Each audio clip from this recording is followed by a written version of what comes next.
The latest concerning WEF, they issued an edict to global leaders. Phase out car ownership, people can walk or share. Now, they should get in touch with the engineer from Zimbabwe who has developed a totally charge-free electric car. It works on electromagnetic frequency. It's a true, I would say, Tesla technology in that it never has to be recharged. They should get in touch with people like that. Earlier this month, Klaus Schwab, World Economic Forum, ordered compliant governments around the world to increase the already high sky price of gas. I mean, we're paying so much for gas we don't even have money left to pay for our food. Now the WEF is claiming people have no right to own cars and must instead walk or share. Well, if they don't own cars, then how can they share? This is getting absurd. In a paper published by WEF on yesterday, the globalist elites claim that communal sharing of cars is part of a circular approach necessary to reduce global demands for precious metals and fossil fuels. Thousands of private jets fly into Davos each year for the WEF summit, but according to Klaus Schwab, ordinary people should not own their own car. The global elites in Geneva, Switzerland, and Davos are now instructing their young global leaders embedded in governments around the world that far too many people own private vehicles, and this situation must be changed by pricing people out of the market. Citing the fact that the average car or van in England is driven just 4% of the time, the WEF claims that means people in developed countries, including the United States, should not have the right to own their own car. People should sell their car and walk or share because car sharing platforms such as GetAround and Blue SG have already seized that opportunity to offer vehicles where you pay per hour used. The end of the private ownership is essential according to WEF and can be applied to everything from cars to even private homes and even citywide design principles.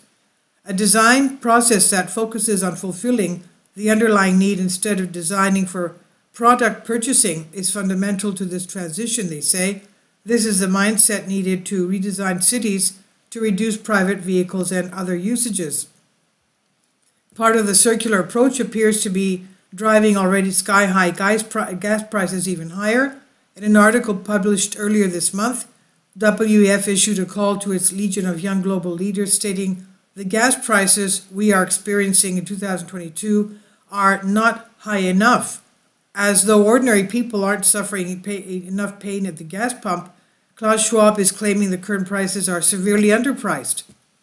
The WEF article is complicated and disingenuous, but is basically calling for an end to any and all tax credits for oil, gas, and gold production, along with higher taxes.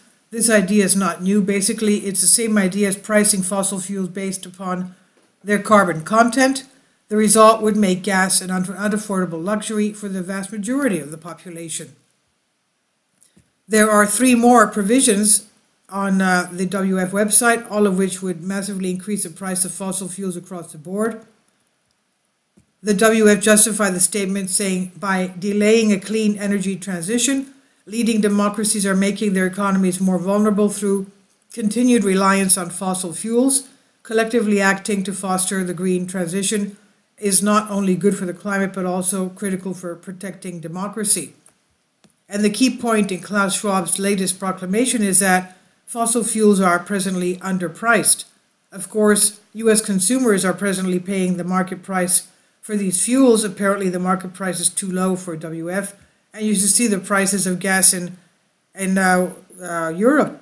I mean, they're way beyond the roof. Now, this leads us to the big question. How long, weeks, days, months before we see administrations taking regulatory action to comply with this WEF edict? What are the odds? This is by Baxter Dimitri on News Punch. Please leave your comments. Thank you for your support. We have to notice, though, that they don't make any mention of electric vehicles. Okay, the battery-run cars, fully electric vehicles are not even mentioned in this article. In other words, whether we like it or not, just give up your cars, and that's it. But we have to also remember that these people who are dictating these edicts have not been voted in by anybody. Kindly support my Patreon account. The daily posts are 5 videos daily, and they are totally different from what I have on my YouTube channel.